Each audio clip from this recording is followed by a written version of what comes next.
میں ایک ایویٹر پائلٹ ہوں. سب سے خطرناک مومنٹ ہوتا ہے جس وقت آپ ٹیک آف میں ان ڈیسیجن میں آپ تھروٹل بیک کرتے ہیں, جہاز کریش ہوتا ہے. ہم نے فل تھروٹل دیا ہوا ہے, انشاءاللہ آگے جائے گا ہمارا جہاز. محسن نقوی آئی جی جیل خانہ جات کا وزیر, جیل خانہ جات کا آئی جی, ان کی ٹانگیں کانپ گئی ہیں.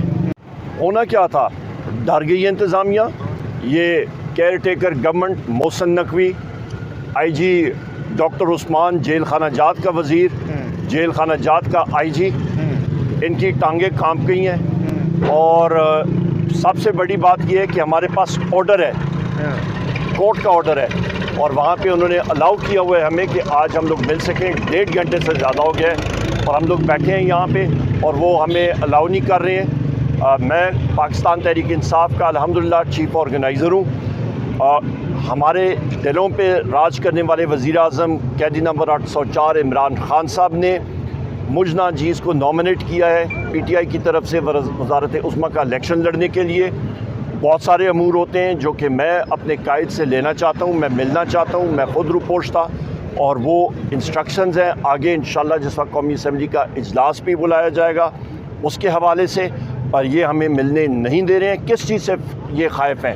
پاکستان میں کیا رول آف لا نہیں ہے؟ میں کون سی عدالت سے رجوع کروں؟ میں ہائی کورٹ میں جاؤں, میں سپریم کورٹ میں جاؤں, مجھے وہ عدالت بتا دیں, میں ادھر پہنچ جاؤں گا, اس کا آرڈر لے آؤں گا. کیوں آپ کو الاؤ نہیں کیا جا رہا ملاقات کے لیے خان صاحب سے؟ یہ ان سے پوچھیں نا, کیوں ان کی کام پہ ٹانگ رہی ہیں؟ یہ کس چیز سے ڈر رہے ہیں؟ یہ جو کیئر ٹیکر گورنمنٹ ہے, یہ کس چیز سے ڈر رہے ہیں؟ کس چیز کا انتظار ہے؟ کیا شہباز شریف سے یہ اجازت لیں گے؟ وہ کون ہوتا ہے؟ وہ تو خود ہارا ہوا ایک آدمی ہے. اس کی تو سیٹیں جو ہے راتوں رات تبدیل کر کے فارم 47 چینج کر کے گھگیاں مار کے اس کو سیٹ دلوائی گئی ہے.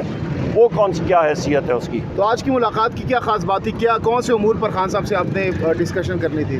پارٹی کے افیئرز ہمارے بہت ساری چیزیں جو ہم نے ڈسکس کرنی ہوتی ہیں, جو کہ میرا کام ہے ایز چیف آرگنائزر, جو میں اپنے قائد سے میں نے ڈسکس کرنی ہے. ہمارے بیرسٹر گور صاحب ہیں, وہ چیئرمین ہے پارٹی کے, ان کے ساتھ ہمارا ایک لیزون ہوتا ہے, ان سارے ساتھیوں کے ساتھ ڈسکس کرنی ہوتی ہیں.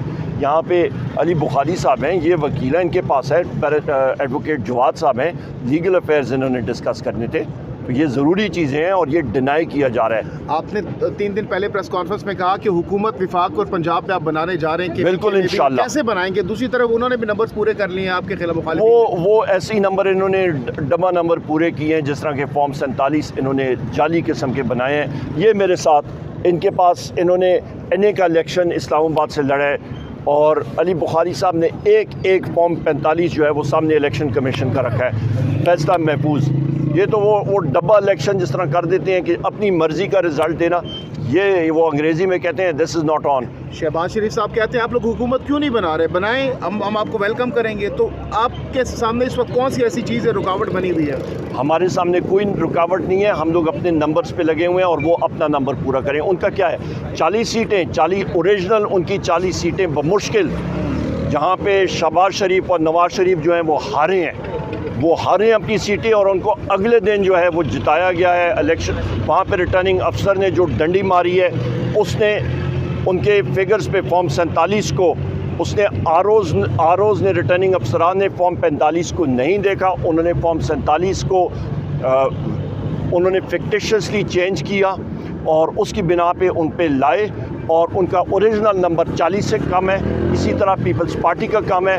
اور یہ میں پیشن گوئی کر لوں آپ کو کہ جس کمزور بیساکھی پہ یہ آروز کا فکٹیشس رزلٹ پہ یہ آ رہے ہیں, اس پہ حکومت نہیں ہو سکتی اور نہ یہ آ سکتے ہیں. حکومت ہوگی پاکستان تحریک انصاف کی. مریل صاحب کہا جاتا ہے کہ some times we have to step back for a long jump. اگر خان صاحب تھوڑا سا اپنا ان کا جو بیانیہ ہے اس سے تھوڑی فلیکسیبلٹی شو کرتے ہیں, آگے بڑھتے ہیں, کچھ بڑے وقت کا مظاہرہ کرتے ہیں, آپ کو نہیں لگتا کہ معاملات بہتر ہو سکتے ہیں؟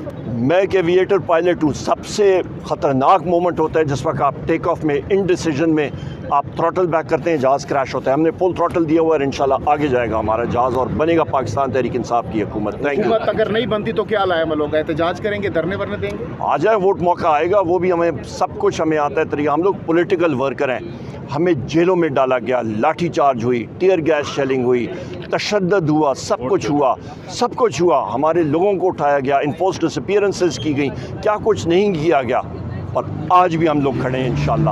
انڈر گراؤنڈ لوگ کب تک باہر آ رہے؟ خان صاحب نے تو کہہ دیا باہر نکل آئے, ابھی تک نہیں نکل رہے. آپ کے سامنے ہوں میں,